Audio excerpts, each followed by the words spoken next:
नमस्कार मंडळी. अवधूत चिंतन श्री गुरुदेव दत्त श्री स्वामी समर्थ महाराज की जय. आज आपण पाहणार आहोत अधिक मासातील सर्वात प्रभावी सेवा. आज आपण पाहणार आहोत अधिक मास महात्म्यामधील अध्याय 28. अधिक मासामध्ये जर आपण अधिक मासाची पोथी पठण किंवा श्रवण केली तर आपल्या आयुष्यातील दुःख, दारिद्र्य, गरिबी ही दूर होते. तसेच अधिक मासाचे पुण्यफल देखील आपल्याला अधिक पटीने प्राप्त होत असते. त्यामुळे काय करायचे तर तुम्हाला व्हिडिओ स्किप न करता शेवटपर्यंत ऐकायचा आहे. श्री अधिक मास महात्म्य अध्याय 28. श्री गणेशाय नमः. श्री गणराया तू परम कृपाळू, करसी प्रेमाचा सुकाळू, वाहता तुला दुर्वादळा, प्रसन्न होती भक्तांचा, सरस्वती विद्येची देवता, तिचे पूजन करू जाता, ती देतसे निज भक्ता, अपार विद्याधनाशी, माय बाप ते सद्गुरु, विनय जाता चरण धरू, ते करते जीवाचा उद्धारू, आपल्या कृपेने. कधर्व ब्राह्मणाचे काय झाले, एका उतावीळ नारद झाले, नारायण ऋषी सांगती भले, त्याचा पुढील वृत्तांत. लोभी ब्राह्मण फळे चोरिले, द्रव्य लाभे ते विकले, म्हणून पिशाची योनी दिदली प्रथम, त्यात यमराजे पिशाच करून निर्जलवनी टाकले त्या ब्राह्मणा लागून. जेतन अन्न पाणी फिरे व्याकुळ होऊन, ऐसा बहुकाळ त्या अरण्यात होता दुखी अपार. कर्मफळाचा न्याय भोगीत नसे अन्य पर्याय, मनुष्य जन्मात केली चोरी, समृद्ध कालंजर पर्वातरी, वानरी होऊन लाभली बरी, त्याशी परम भाग्याने. पर्वतराज ते अति सुंदर, वृक्ष अनेक तेथे सुंदर, छाया जल भंडार, छाया जल थंडगार, प्राणी पक्षी किरीटी अनेक, एक वैशिष्ट्य मनाचे, मृग तीर्थ या नावाचे. तेथे एक सरोवर जलाचे होते अति पवित्र, दैत्य भयाने तेथे देवता मुग्र रूप घेऊन राहत होत्या, म्हणून नाम त्या तीर्थ पडले मृग्रते. परम भाग्य त्या वानराचे, स्थान लाभले त्या वनाचे. नारद पुस्तिपत्री त्याचे कोणते पुण्य पापाचे, तेव्हा नारायण ऋषी सांगती त्या पाप्याच्या एक गाठी. जी होती पुण्याची गोष्टी कोणती ती ऐकरे, ते असते मनुष्य जन्मात एकदा चित्रकुंडल नावाचा श्रीमंत. श्री अधिक मास व्रत सांगते प्रत, घालित होता विप्र भोजन, मिळते भोजन मिळेल दक्षिणा, ऐसा विचार या ब्राह्मणाला.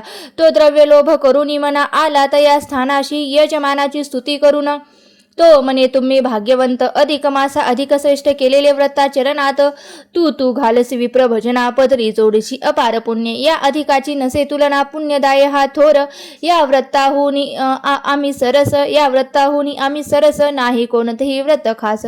हा पुरुषोत्तम श्रेष्ठ मास, उद्धारक तो दिनांचा, ऐसी द्रव्य लाभार्थ स्तुती, जरी कंदर्भ करी गोमटे, तरी ती विप्र देवाप्रती झाली का होई तयाची. त्या तेवढ्या अल्प पुण्य कारणे वानर जन्मी झाला असे त्याचा. वनीन सुंदर ते पतिव्रतेने पाहिले मृग तीर्थ, इतके सांगून नारायण ऋषी काय सांगती नारदाशी.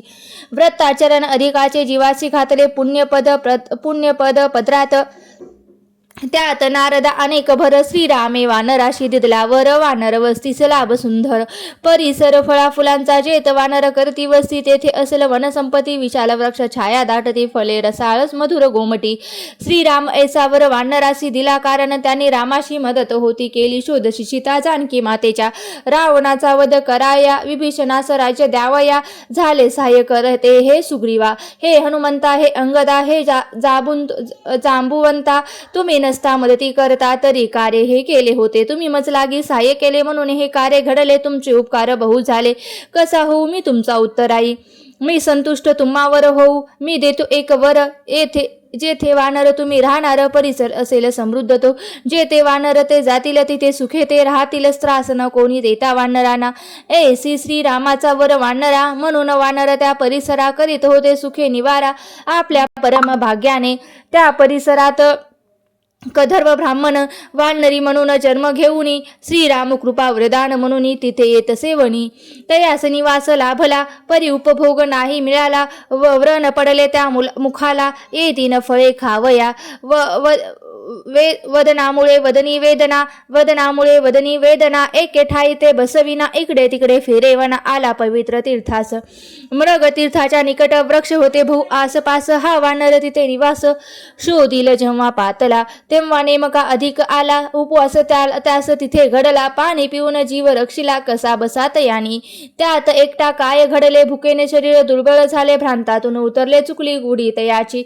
उडी चुकता उडी चुकता पडला खाली त्या पवित्र सरोवर जली जर तनो त्या भिजली शीत भरले अंगाशी 4 दिवस त्या जळ्यात पडला अंगी भरला वाहत मृत्यू समय आला निकट कसा करावा एका काठाशी पडले तनु धरणीवर दृष्टी लागली त्याची वरी मने देवा कृपा करी सोडव श्रीरामा राम कृष्ण हरी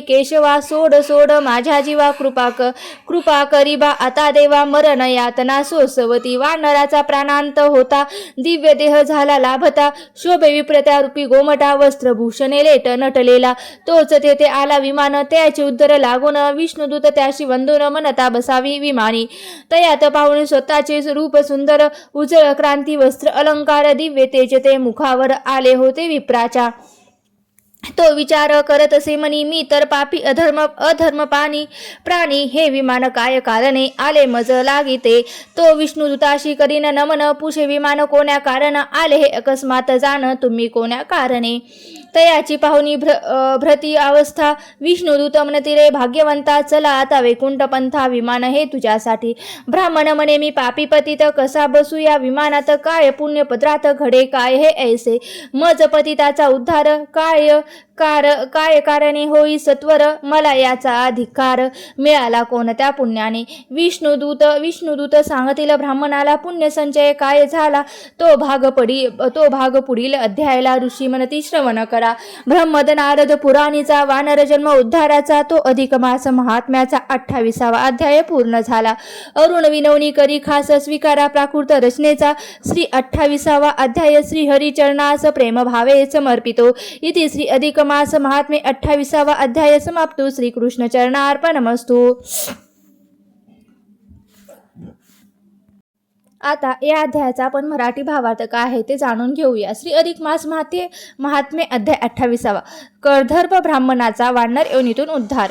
गंधर्व ब्राह्मणाचे पुढे काय झाले हे ऐकण्यासाठी नारद अत्यंत उतावीळ झाले होते। तेव्हा त्यांची ती श्रवण जिज्ञासा पूर्ण करताना नारायण ऋषीने त्यांना असे सांगितले की त्या लोभी ब्राह्मणाने मित्राच्या बागेतील फळे चोरली ती विकली खाल्ली आणि त्याचा पैसा सगळा हडप स्वतः केला होता। त्यामुळे त्याला मृत्यूनंतर प्रथम यमाच्या याज्ञेने पिशाची योनी मिळाली, त्यानंतर मात्र त्याचा वानराचा जन्म झाला। त्याचे कारण असे की त्याने त्याच्या गत जन्मात एकदा स्वार्थापायी दक्षिणेच्या लोभापायी आणि पुरुषोत्तम मासाचे त्याच्या महात्म्याचे आणि देवाची महती गायली होती। त्या वानर जन्मास मात्र त्याने तिथे जन्म मिळाला। तो कालांतराने कालांजल नावाचा पर्वत प्रदेश अत्यंत समृद्ध होता। तिथे मरग तीर्थ नावाचे एक पवित्र सरोवर होते। फळांची अनेक झाडे होते, तिथे पाणी आणि फळे यांची सुबत्ता होती। इथे नारदांनी असे विचारले की त्या वानरास अशा समृद्ध जागी कसा काय जन्म मिळाला। तर त्याचे कारण नारायण ऋषींनी असे सांगितले की या वानरांची श्रीरामास सीताशोध आणि रावण वध या कार्यात मोठे सहाय्य केले असल्याने श्रीरामानेच त्यांना तुम्हास जिथे फळांची पाण्याची आणि वृक्षांची समृद्धता असेल तिथेच तुम्हाला जन्म मिळेल असा आशीर्वाद दिला होता।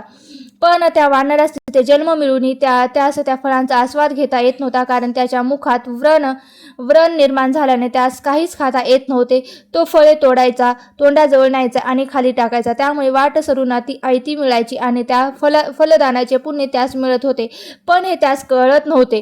तो वानर ज्या मृग तीर्थाजवळच्या झाडावर बसलेला होता तिथून तो जर्जर झालेला वानर एके दिवशी त्या मृग तीर्थात पडला। 4 दिवस तिथेच कुडकुडला आणि अंगात शीत भरून मरण पावला। वानरांच्या प्राणात होता तासण्या वैकुंठातून विमान आले, ते विमान त्यास विष्णू लोकात घेऊन गेले। त्यास मात्र कोणत्या पुण्याने आपला उद्धार झाला याचे मोठे आश्चर्य वाटले। त्याच्यापदी कुठे एवढे पुण्य होते तो भाग विष्णुदूत त्यास सांगतील ते आपण पुढच्या अध्यायात वाचू। इथेच ब्रह्मद नारद पुराणातील अधिक मास महात्म्याचा 28वा अध्याय पूर्ण होतो। श्रीकृष्ण चरणार्पणमस्तु। तुम्हाला जर हा अध्याय आवडला असेल तर या अध्यायाला आवडला असेल किंवा कथा जर आवडली असेल तर व्हिडिओला नक्की लाईक करा, चॅनलवरती नवीन असाल तर सबस्क्राईब करा आणि आपल्या मित्रपरिवारासोबत जास्तीत जास्त शेअर करा आणि व्हिडिओ शेवटपर्यंत पाहिल्याबद्दल अगदी तुमची मनापासून खूप खूप आभारी आहे। धन्यवाद। श्री स्वामी समर्थ। जय जय स्वामी समर्थ। ओम नमो भगवते वासुदेवाय नमः। ओम नमो भगवते वासुदेवाय नमः।